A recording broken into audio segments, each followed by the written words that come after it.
3명의 참가자들에게는 2주간의 식이 처방이 내려졌다. 점심때 먹는 식사밥이 아니라 거의 식이요법을 시작한 지 일주일째. 김두진 씨는 저녁마다 과식하는 습관 때문에 지방간 수치가 증가한 상태다. 오메가6가 많은 참기름 대신 오메가3가 풍부한 들기름을 즐겨 먹도록 했다.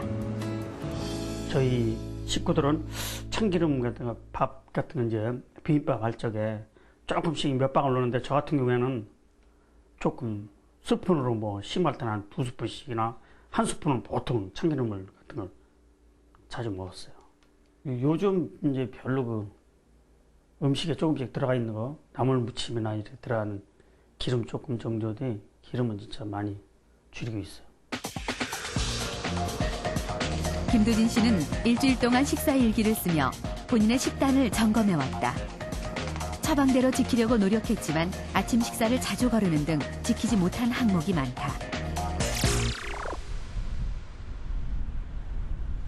그리고 두 번째 참가자 장동환 씨. 장동환 씨는 직접 키운 채소를 즐겨 먹는데도 불구하고 콜레스테롤 수치가 가장 높았다. 이유는 무엇일까? 장동환 씨는 전에는 끼니를 거르는 일이 많았다. 그래서 충분한 지방질을 섭취할 수 없었다. 장동환 씨에게는 들기름으로 무친 나물을 권했다. 이제 장동환 씨의 식단은 신선한 채소와 나물, 생선 등으로 지방산의 균형을 맞추었다. 병원 가서 검사하고 나서부터 이렇게 먹으라 해가지고 이제 그런 식으로도 이제 음식을 조리해가면서 이제 먹고 있죠.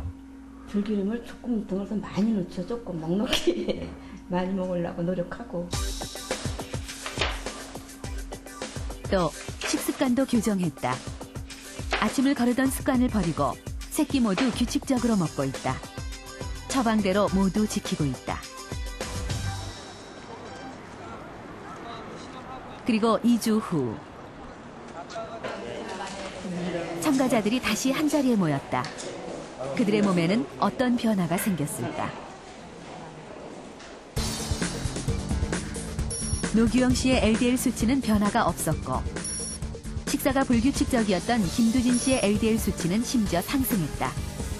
반면 장동환 씨의 경우 30 가까이 떨어졌다.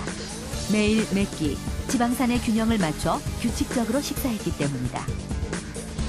장동환님은 오히려 들기름이라던가 그리고 평상시에 안 먹던 생선기름, 계란류, 그리고 또 닭고기 같은 보통 고기와 기름이라고 하는 것들을 많이 드셨어요. 그 이전에 비해서 한 2~3배 이상 드셨다고 볼 수 있거든요. 퍼센티지로는 그렇지 않지만 그래서 그럼에도 불구하고 콜레스테롤이 30이나 떨어지는 건 우리 몸에서 반드시 지방이 필요하다는 거고요. 지방이 들어가지 않으면 오히려 콜레스테롤이 높아질 수 있다는 거를 보여주는 그런 예라고 할 수 있습니다.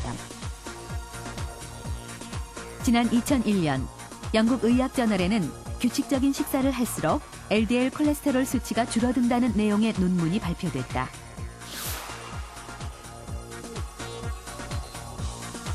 무엇을 먹느냐만큼 얼마나 규칙적으로 먹는가도 중요하다. 오일류나 기름이 필요하다고 하는 것은 많이 먹거나 스푼으로 떠먹는 것 같은 그런 식의 식사를 얘기하는 것이 아니고요. 전체 식사에 우선 균형을 맞춰주고 그 다음에 지방질 중에서 동물성 기름과 식물성 기름 또 오일류 그 다음에 생선 기름 같은 것에 전체적인 균형을 맞춰주자는 의미입니다.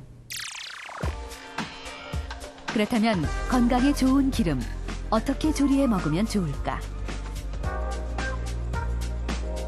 기름에도 궁합이 있다. 조리 방식과 재료에 따라 기름도 달리 써야 한다.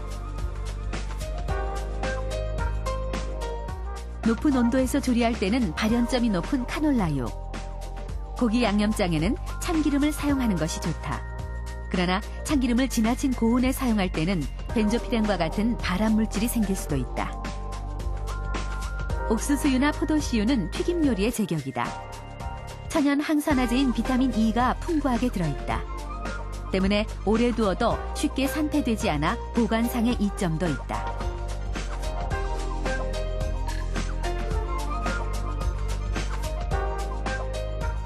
그리고 샐러드나 나물류에는 들기름을 사용하도록 한다. 베타카로틴의 흡수를 돕는 기능이 있다. 부침 요리에 좋은 기름은 콩기름과 현미유다. 발연점이 높아 쉽게 타지 않는 데다 구수하고 깔끔한 맛도 낸다. 튀기는 거는 오랫동안 산패가 안 되면 좋으니까 오메가6가 많은 옥수수유나 포도씨유가 좋고요. 그 두 기름은 발연점도 높기 때문에 좋고, 그리고 볶는 것들은 대부분 온도가 좀 높기 때문에 발연점이 높고, 그리고 음식의 재료에 그렇게 크게 향을 주지 않는 그런 정제한 카놀라유나 대두유, 옥수수유 그런 것들이 좋고요.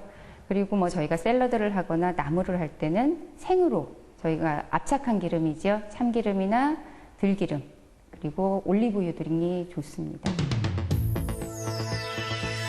식물성 기름. 자연의 축복이지만 어떻게 먹느냐도 중요하다. 나쁜 생활 습관을 고치지 않으면서 식물성 기름에만 의존하는 것은 차라리 먹지 않는 것만 못하다. 건강에 편법이나 지름길은 없다. 건전한 생활 습관이 전제돼야 식물성 기름도 제 효과를 낼 수 있다. 지금 보시는 이 논문들은 최근에 발표된 식물성 기름 관련 논문들입니다. 이것 외에도 수많은 연구 성과물들이 쏟아져 나오고 있는데요. 하지만 우리가 즐겨 먹는 식물성 기름들을 이건 좋은 기름이다, 저건 나쁜 기름이다 라고 말하기는 어렵습니다. 모두 나름대로의 장점과 단점이 있으니까요. 다만 민간에서는 홍화씨유가 임산부에게 좋지 않다는 얘기도 있으니 참고하시기 바랍니다. 그리고 튀김에 한 번 썼던 기름은 다시 사용하면 안 된다고 하네요.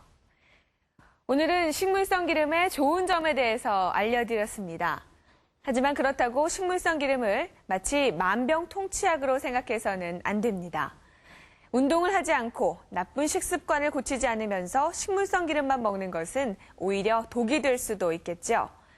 건강한 라이프 스타일을 유지해야만 식물성 기름은 당신에게 약이 될 것입니다.